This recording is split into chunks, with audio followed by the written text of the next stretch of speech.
Whether it's the woman at the well or the man born blind or the raising of Lazarus, Jesus always seems to be in the right place at the right time.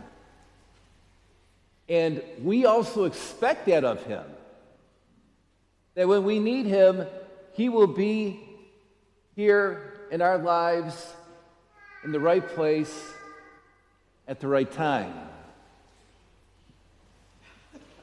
However, there are those moments where we feel that the Lord is not present to us, and we wonder, is he at the right place at the right time? And it's those moments where we are called to a greater sense of trust and faith that God is always present in the right place at the right time. And I don't know about you, but in my life, what often happens in those moments is that God puts somebody in my life, and it's usually their words or example that make me realize God is in our midst.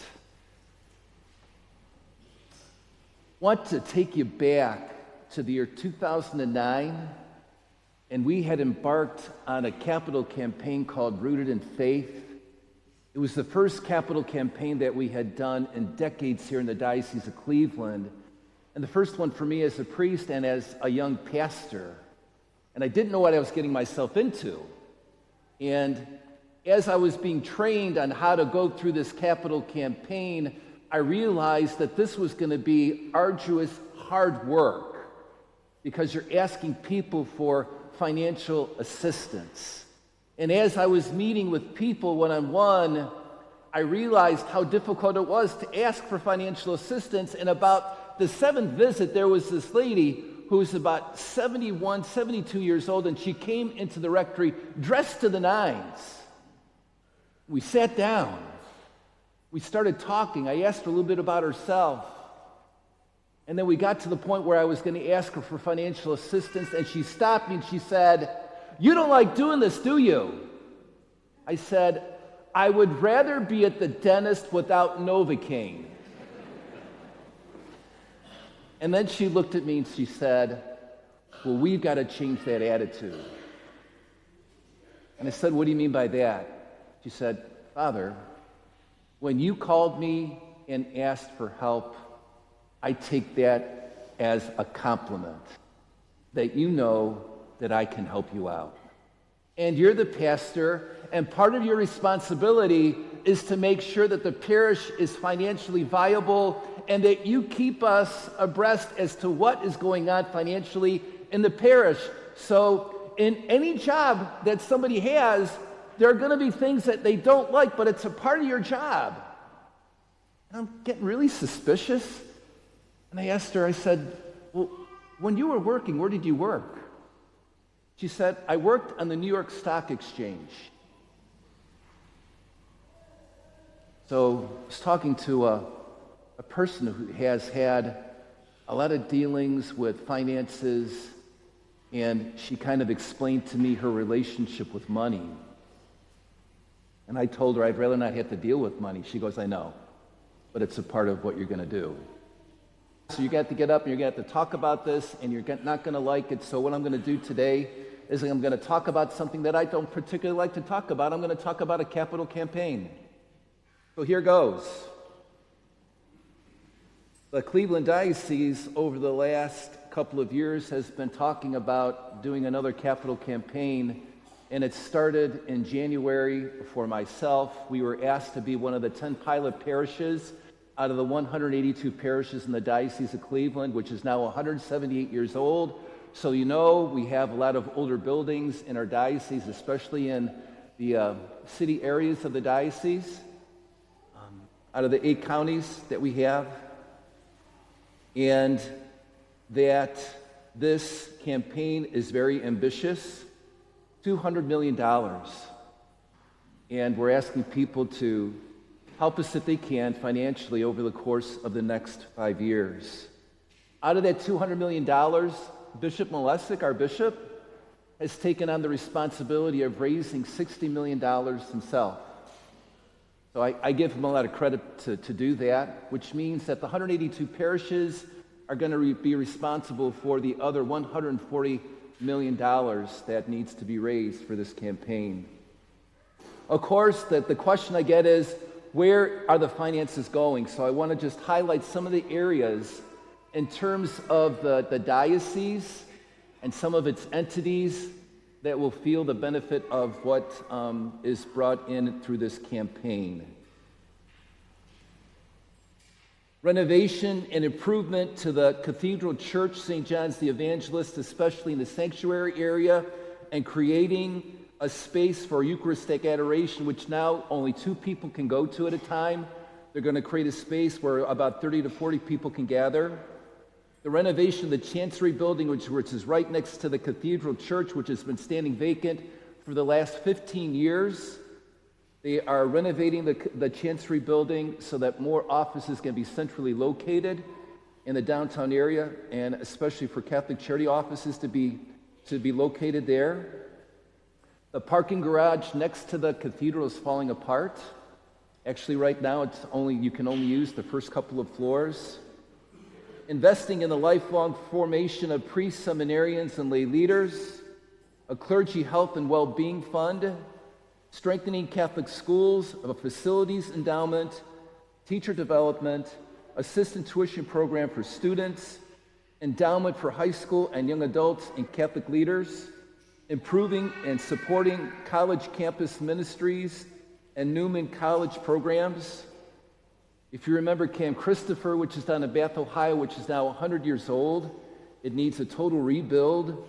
So they're going to build a new retreat center, upgrading its facilities, a new chapel for youth and young adult programs, and we will have a retreat center that will be available to the diocese year-round.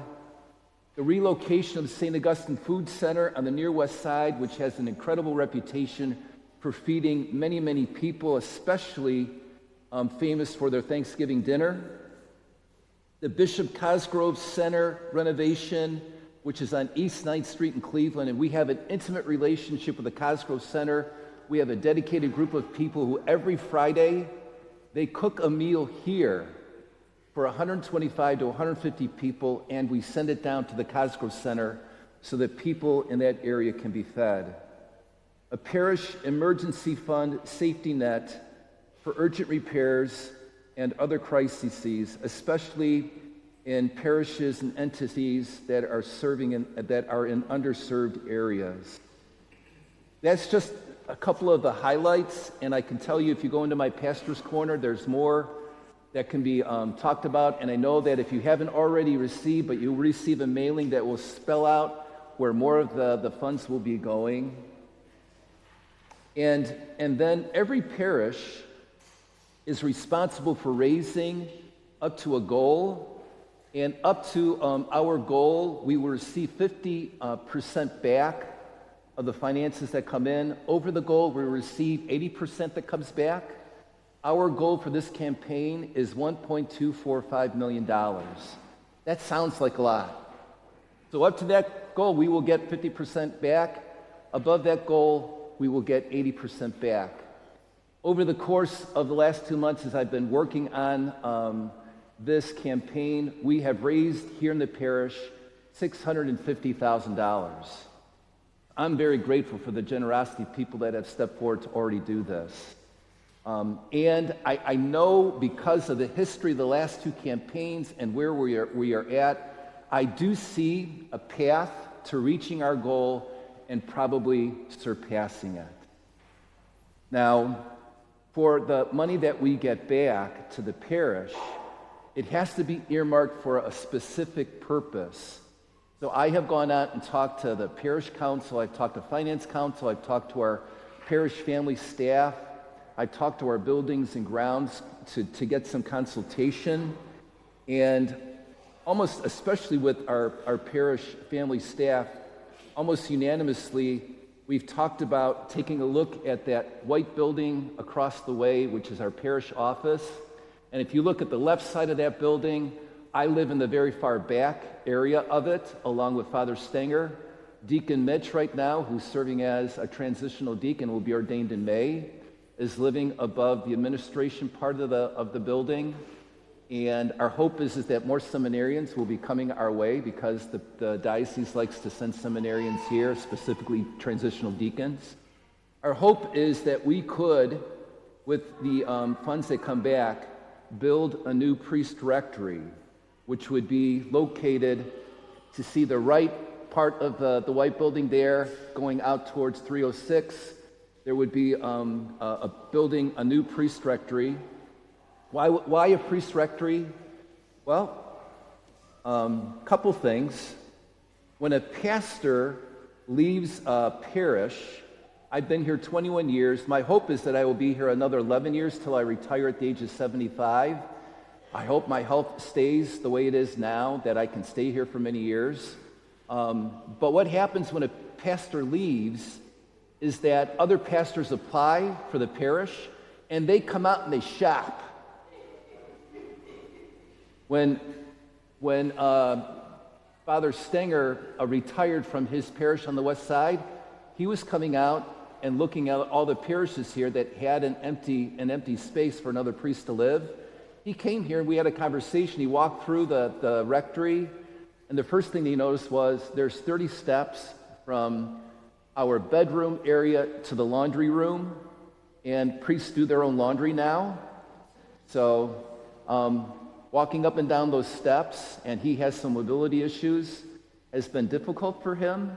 We have a power chair that goes up to the bedroom, but he still has to navigate some stairs down into the laundry room, which is in the basement of the parish office building. The walls in the office building are pretty paper thin.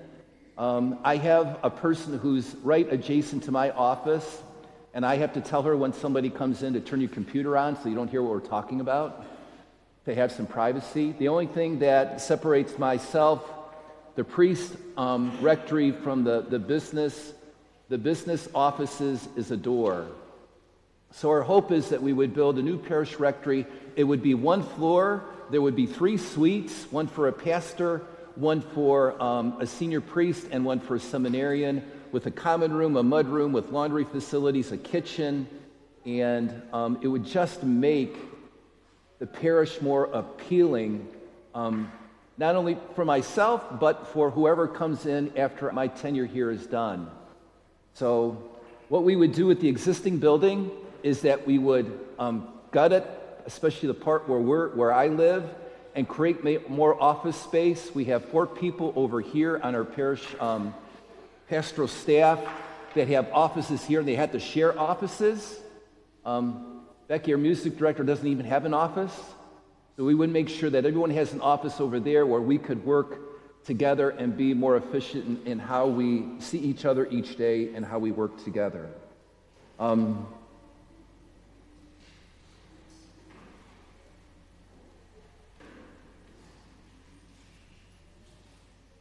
The other thing that we would like to do is, on the left-hand side of the building, there's a walkway, and at the end of that walkway, we would like to build a new chapel that would seat about 30 to 40 people.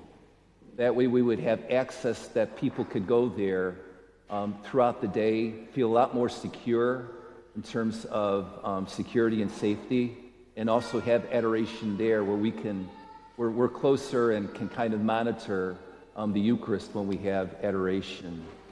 So it seems like a pretty ambitious project, but I think for securing the future generations of the diocese and of our parish, this is what we're hoping to do. Just to let you know, when they came and they talked about this project, I said, I was kind of not sure about it, but then after hearing about all the reasons why, I have grown accustomed to this. I'm one of seven boys. When we were growing up, you just adapted to whatever situation you were put in. I didn't have my own room until I got to the seminary, and even then I just had a cell. So I'm kind of used to just throw me wherever I'm at, and I'll adjust to it. But I think this is going to be really good in securing the future of our parish. When the company came to me and talked about how we were going to come out and ask people for financial assistance, I said, I'll make the first pledge. So just to know that I have skin in the game here, I'm pledging $30,000 over the course of the next 5 years for this project. There are some renditions and drawings in the church. Vita, who is one of our chairpersons for the campaign, will be back there to answer any questions. If there's anybody else here who's on the team, they can stand back there too with Vita. You'll be receiving a mailing if you haven't already received a mailing.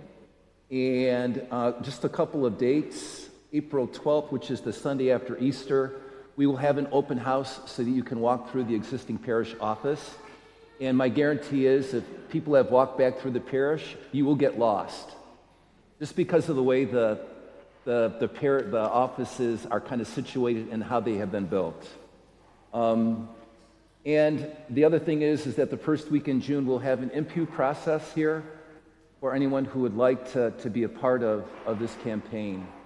So I'm coming out here and I'm asking for the financial help both for the diocese and for our parish. I see this as an opportunity to do something really good for the future of our parish and really attracting more, appealing to more priests that might consider coming here and living, and also making a good place to live for seminarians. So I'd ask you to consider a sacrificial gift. Please pray about it. Do what you can in terms of what you can offer to us. And whatever you do, I'm going to be very, very grateful for. One of the things that woman who was talking to me a couple of years ago, worked on the New York Stock Exchange, she said, Father, you know this. There are going to be some people who will be able to give what you ask. Some will give probably above that, some will give below that. There are going to be some people that won't be able to participate at all because there's circumstances in their lives. And you know, that's one of the beautiful things as a pastor. You'll be able to see what's going on in their families, and you'll have a better understanding of your people. So once again, consider a sacrificial offering over the course of the next several weeks. And whatever you do for us, I'll be very grateful. And I'd ask you just to consider praying for this process, for the diocese, for our parish, and for the future of what we're all involved with in the church today. Thank you.